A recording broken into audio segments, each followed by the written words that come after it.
안녕하세요. 세상 사람들이 이런 말 있죠. 가족 간에나 친구지 간에 종교 얘기하고 정치 얘기는 하지 마라. 잘못 얘기하다가 서로 의견 차이로 다투게 된다. 이런 얘기가 있는데 불행히도 오늘 저는 여러분과 불교에 대한 얘기를 좀 해보려고 합니다. 그러나 제가 여러분과 얘기를 나누고 싶은 것은 그냥 종교로서의 불교가 아니고 한 사람으로서의 붓다에 대한 얘기를 좀 해보려고 그래요. 그래도 여러분들은 의문을 갖겠죠. 아니 2600년 전 사람을 왜 지금 얘기하려고 하는가. 제가 오늘 2600년 전에 살아가신 붓다를 얘기하고자 하는 것은 다름이 아니라 그분이 가졌던 문제의식과 오늘 현대인들이 갖는 문제의식과 좀 유사한 면이 있어서 오늘 우리가 살아가는데 그분의 삶의 문제의식이 좀 도움이 되지 않겠나 해서 얘기를 나누고자 합니다.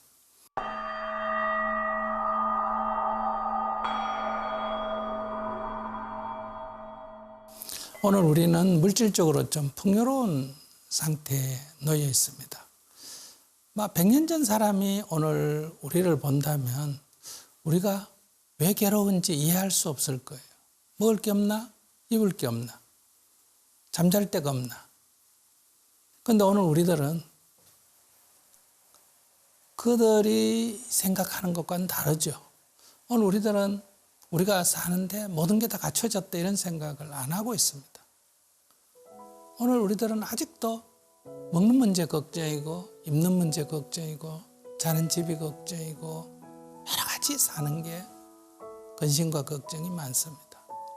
그런데 오늘 우리들은 아직도 경제가 더 성장하면 우리가 행복할 거다.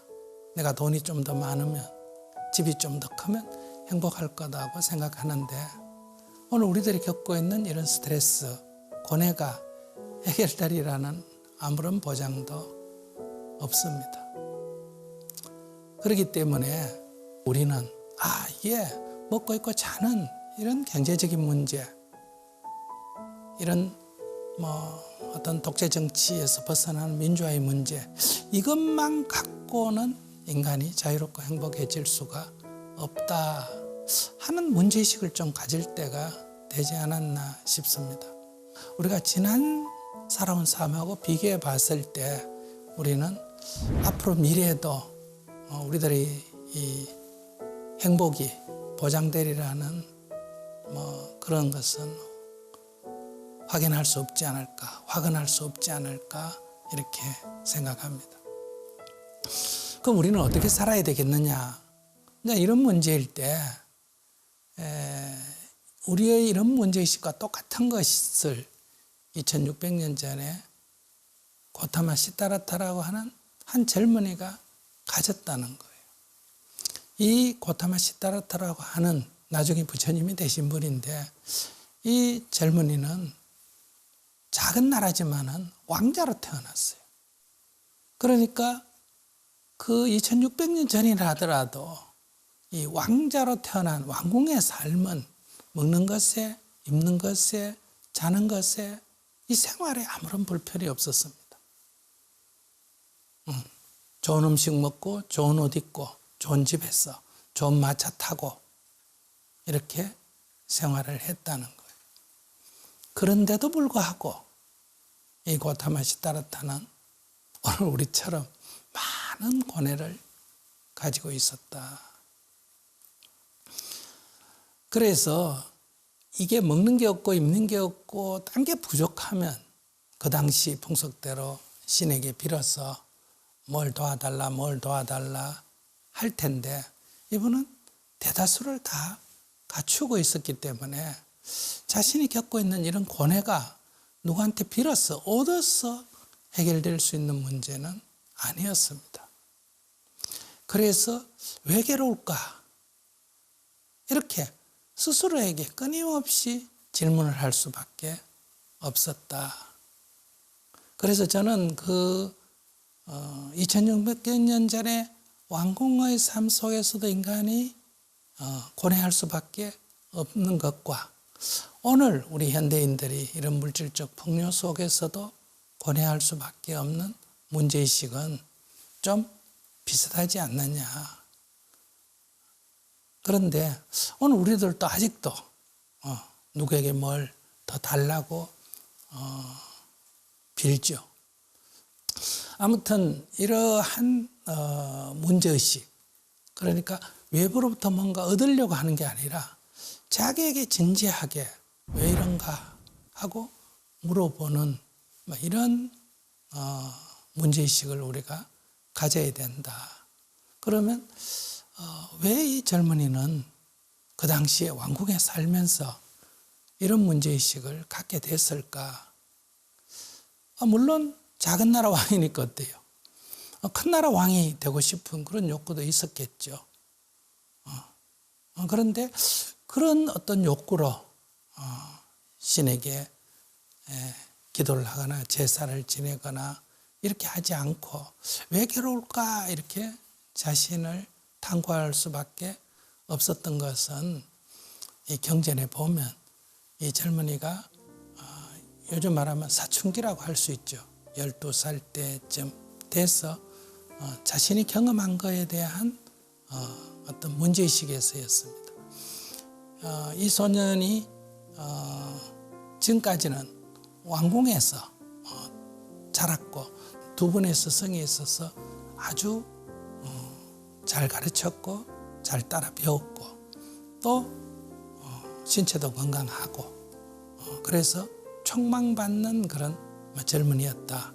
요즘 말하면 공부도 잘하고 건강하고 아주 인류대학에 가는 그런 학생이었다고 말할 수 있습니다. 그런데 이제 인도의 그 전례의 풍속은 이렇게 12살 또는 15살 때까지는 이렇게 스승 밑에서 배우는 그런 유학기라 그러고 그 다음에 이제 그 성년이 되면 이제 그때는 15살 정도였습니다. 성년이 되면 이제 부모가 하는 직업을 계승을 해서 따라 배우는 이제 그런 시기니까 아버지가 이제 아들을 데리고 이제 농경제에 참여를 시켰습니다. 앞으로는 이제 날 따라다니면서 너도 앞으로 왕 될 거니까 다 배워라. 이렇게 해서 이제 궁 밖으로 나가서 삶의 현장을 봤는데 제일 먼저 가서 놀란 거는 그 농부들이 쟁기질을 하고 있는데 너무나 그 야였고 옷은 다 떨어졌고 흙투성이고 그리고 얼굴은 고통으로 일그러져 있었다는 거예요. 근데 자기가 왕궁에서 본 사람하고는 모습이 달랐어요. 그래서 물어봤다는 거예요. 당신 왜 이렇게 괴롭게 삽니까? 하니까 이런 관리들의 또는 주인의 이런 억압과 이런 착취 이런 것 때문에 이렇게밖에 살 수가 없다는 거예요. 그러니까 그 당시는 계급사회니까 90%가 노예인 그런 사회죠. 그러니까 이런 농사 짓고 하는 건 다 노예들이 하니까 그 노예들의 어떤 비참한 삶을 봤다 이런 얘기죠.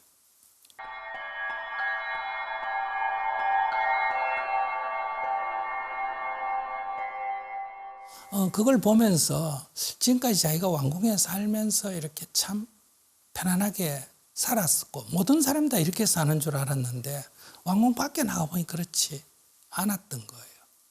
그때 어렴풋이나마 이게 그냥 주어진 게 아니고 저들의 저런 고통 위에 내가 이런 풍요를 누리고 있구나.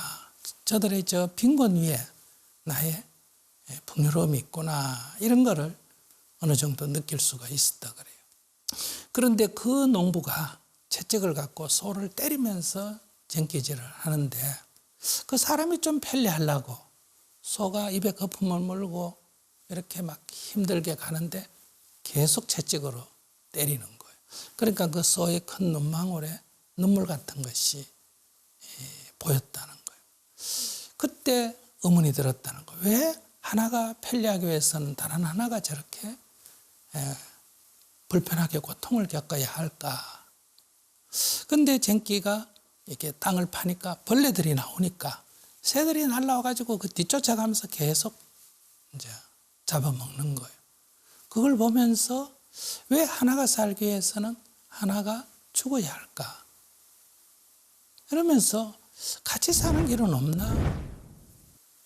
같이 행복해지는 건 없을까? 이런 큰 의문이 들었다고 합니다. 그래서 그 농경제의 아버지가 막 그 금으로 만든 쟁기를 가지고 이제 대신들은 은으로 만든 쟁기, 그 다음에 일반인들은 쇠로 만든 쟁기 이런 걸 갖고 착 축제를 하는데 거기에 참여하지 않고 나무 밑에 앉아서 골똘히 왜 이럴까 이렇게 명상을 했다. 근데 이제 왕이 이제 탁 그냥 아들한테 보여주려고 엄청난 이 위세를 보여주려고 하는데 아들이 없는 거예요. 그래서 이제 여기저기 대신을 시켜서 찾고 왕도 이제 아들을 데리고 처음으로 이 밖에 나왔기 때문에 걱정이 돼가 찾아보니까 남 밑에서 이렇게 앉아가 명상을 하는데 너무너무 거룩해 보이는 거예요. 그래서 자기도 모르게 절을 했다. 뭐 이런 얘기가 있습니다. 어쨌든 이렇게 해서 이제 궁으로 돌아왔는데 그 이후부터 이렇게 밝던 이 소년이 항상 얼굴이 이렇게 무겁게 이렇게 어둡고 그래요. 그리고 항상 앉아서 골똘히 사색을 하고 그래서 이제 아버지가 물어보면 이제 질문을 이렇게 한다는 거예요. 같이 사는 길은 없습니까? 이 같이 이렇게 승리하는 길은 없습니까? 이 질문에 대해서 그렇게 많이 아는 스승도 그렇게 많이 아는 부모도 대답을 못하는 거예요. 그러니까 지금까지는 뭐든지 물으면 가르쳐주고 그걸 익히고 배웠는데 이건 물어도 아무도 대답을 못하고 오히려 그 쓸데없는 생각한다 이렇게 하니까 소녀는 자꾸 혼자서 명상을 할 수밖에 없었다. 사색을 할 수밖에 없었다. 근데 이제 아버지는 아들이 걱정이 되니까 이게 애가 아직 세속의 즐거움을 몰라서 그렇다. 그렇게 해서 이제 오히려 이제 성인이 됐으니까 이제 쾌락을 즐기도록 해주면 막 곧 잊어버릴 거다. 근데 이 쾌락을 즐기도록 해주면 같이 놀다가도 또 앉아서 그 소의 큰 눈망울에 눈물을 보는 것 같고 그 헐벗은 그 농부를 보면서 또 사색을 하고 그러니까 이게 왕의 뜻대로 즉 부모의 뜻대로 잘 안 되는 거예요. 그래서 이제 결혼도 시키고 나중에는 이제 한 지역을 통치하도록도 해보고 이렇게 하면서 적응하는 것 같다가 또 고뇌하고 적응 안 갔다가 또 고뇌하고 뭐 이런 것이 나중에 출가의 원인이 됐다. 자, 이런 말씀을 드리는 것은 오늘 여러분과 대화를 나누고 싶은 부처님은 어떤 신 같은 존재, 신앙의 대상 그런 부처님도 아니고 부처가 될 수밖에 없었다 하는 어떤 운명적으로 예정된 그런 부처님을 얘기하려는 것도 아닙니다. 우리와 같이 이 세상에 태어나서 세상 속에서 고뇌한 그런 청년 시타르타가 어떻게 진리의 길을 찾아서 깨달음을 얻고 세상 사람들에게 유익한 그런 가르침을 폈는가 그런 부처님에 대해서 얘기를 하려고 합니다. 우리가 한 인간을 이해하려면 뭐 그분이 사주팔자가 원래 그렇게 훌륭하게 되도록 태어났다든지 전생에 복을 많이 지어가 그렇게 될 수밖에 없었다든지 하는 그런 얘기가 아니라 결국은 그 인격은 그가 자란 환경에 영향을 받습니다. 그러니까 그런 가정 환경, 그가 자란 어떤 그 사회의 역사적 배경, 그리고 사회적인 여러 모순들 이런 것들이 한 사람의 인격에 영향을 준다. 뭐 이런 관점에서 우리는 이 고타마 시다르타가 자랐던 그 인도 사회의 어떤 배경, 그러니까 부처님 이전에 전통적인 사회의 관습이나 윤리 이런 배경도 우리가 알아야 하고, 당시의 어떤 그런 정치적인 또는 경제적인 또는 문화적인 이런 사회상도 알아야 이 젊은이가 왜 이런 고뇌를 할 수밖에 없었나, 이런 것을 좀 이해할 수 있었지 않을까, 이렇게 생각을 합니다. 한 사람으로서, 우리와 같은 한 사람으로서 살아간 부처님의 그 삶을 이렇게 추적해 봄으로 해서 오늘 우리는 어떻게 인생을 살아야 그래도 좀 더 자유롭고 행복하게, 그리고 세상에 조금 유의미한 일을 하면서 살아갈 수 있을까, 이런 얘기를 여러분과 해보려고 합니다. 그래서 2600년 전 한 사람을 지금 현재 이렇게 소환해 놓고 여러분과 대화를 하려고 하니까 꼭 특정한 종교 얘기한다 이렇게 생각하지 마시고 함께 대화를 나눴으면 좋겠습니다. 오늘은 여기까지 하겠습니다.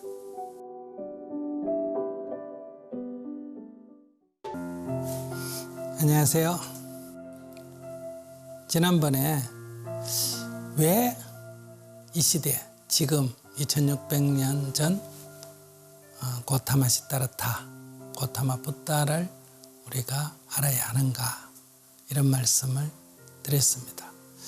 오늘은 이 고타마 시다르타의 그 살한 배경, 그 인도라는 나라의 역사와 그리고 이번에 태어난 상황, 이런 거에 대해서 조금 말씀을 드려보겠습니다.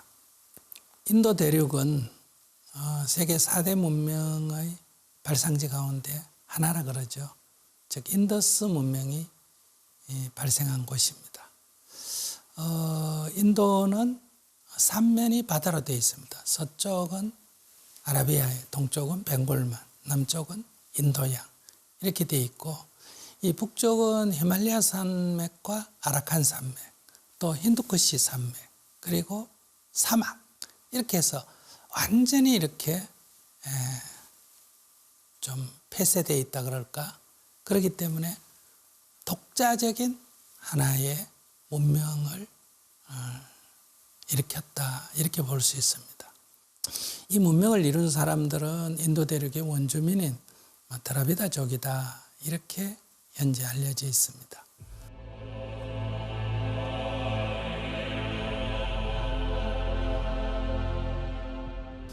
그러다가 지금부터 한 3500년 전, 그러니까 BC 1500년경에 지금의 여러분들 아는 그 아프가니스탄 있지 않습니까?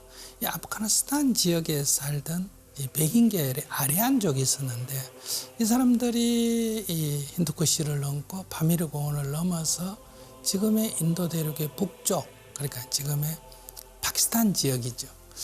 여기에 펀잡이라고 하는 지역이 있는데, 이 펀잡 지역으로 이렇게 남하해 왔다는 거예요. 그러다가 그 일부가 이제 서쪽으로 간 것이 서아리안, 이것이 오늘날 유럽인들입니다.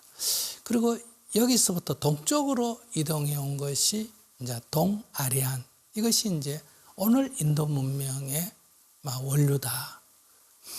그래서 이들은 이제 동쪽으로 이렇게 원주민들을 정복해 나갔고, 그리고 강이 이제 이렇게 북쪽에서 히말라야 산에서 남쪽으로 이제 작은 강들이 흘러내려오니까 이제 강을 건너가면서 이제 개척해 나갔습니다. 그리고 이들이 이제 점점 이 힌두스탄 평원, 견식성 유역을 정복하고 개척해 나가면서 이제 계급이 분화됐다. 이거를 우리는 브라만 시대 또는 종교 시대라고 부르는데, 이제 이 아리안족 중에도 이제 신에게 제사를 지내는 사제 계급, 이게 이제 브라만이고, 그리고 이제 세상을 다스리는 이런 왕족, 무사 계급의 이제 크사트리아라 그럽니다. 그리고 이제 장사하고 이런 이제 경제에 종사하는, 생산업에 종사하는 사람들이 바이시아고, 그리고 이제 노예 또는 이제 노비, 하인 이런 이제 노동하는 사람들이 이제 수드라라. 그래서 네 개의 계급이 이루어졌는데, 이들은 이 계급 질서를 합리화하기 위해서 브라만이란 신이 이 우주를 창조한 뒤에 인간을 창조했는데, 인간을 창조할 때 신의 입김으로 브라만을 창조하고, 신의 이 두 팔 옆구리로 무사 계급을 창조하고, 신의 배에서 이 바이샤 경제활동하는 계급을 창조하고, 신의 두 발에서 노예 계급 수드라를 창조했다. 이렇게 해서 이 계급을 어떤 신의 창조로 이렇게 확정 지었다는 거죠. 이걸 우리가 카스트 제도라고 합니다. 이때는 브라만의 권능이 가장 컸다. 전쟁에서도 이기는 것은 브라만이 신의 힘을 빌어서 이겼다. 이렇게 생각을 했던 겁니다. 그래서 이제 이 정복 정쟁이 끝나고 이제 이 힌두스탄 평원이 대부분은 이제 아리안족에 의해서 정복이 됐을 때, 이제 이 전쟁이 없어졌으니까 이제 평화 시대가 도래했죠. 그러다 보니까 이제 자연적 이제 사색을 하게 됐다. 그래서 이 사색의 시대, 이것을 우리는 철학 시대 또는 우파니샤드라고 하죠. 그러다가 이제 부처님이 출현할 시기, 이게 이제 BC 한 6세기경 이제 이런 시기인데, 이 시기에 오면서는 이제 어떤 문제가 생겼냐면, 인도 대륙에 크고 작은 나라가 한 300여 개의 나라가 있었습니다. 그런데 이제 자기들끼리 이제 아리안 국가끼리 이제 전쟁을 해서 통폐합을 하기 시작하는 거예요. 자, 이러한 이제 소위 말하면 혼란의 시대라고 말할 수 있겠죠. 중국으로 말하면 춘추전국 시대다. 이런 시대입니다.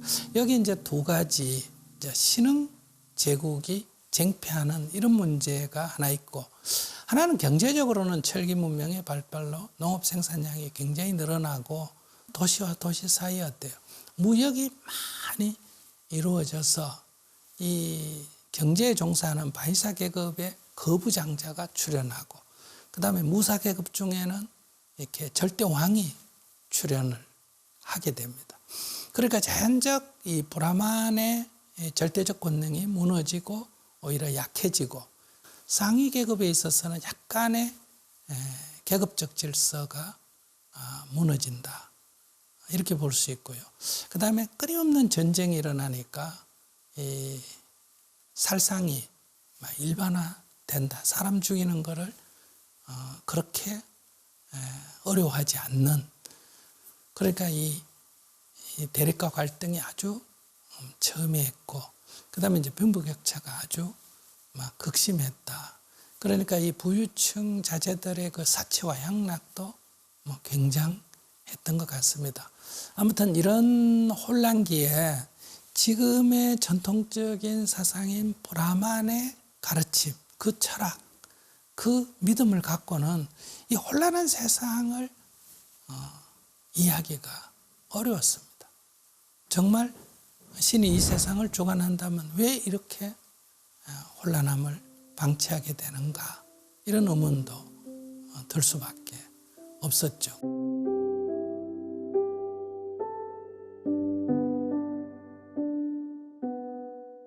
이러면서 이제 브라만의 권능이 떨어지는데, 이 브라만들은 그래도 해온 것밖에 할 수가 없었어요.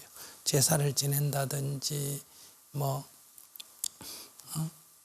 그리고 또 권위주의적이고 이런 데서 이제 새로운 사상가들이 출현했다. 이 세상을 이해하는 새로운 사상가, 이것을 이제 사문이라 그래요. 브라만은 출생 신분으로 딱 이렇게 사제 계급으로 되지만, 이 사람들은 자기 출생으로 안 되니까 자기 결단을 하는 거예요. 집을 나와서 숲속에 가서 소위 이거는 이제 출가라 그러죠. 집을 버리고 숲속에 가서 이제 고행을 주로 하면서 자기 주장을 하는 거예요. 여기는 이제 유물론적인 주장부터 온갖 세상에 대한 이제 주장을 하는데 온갖 이제 세상을 이해하는 학문이 또는 철학이 종교가 나타나게 되는데 이것을 이제 출가 사문 이렇게 우리는 통칭해서 부르게 된다.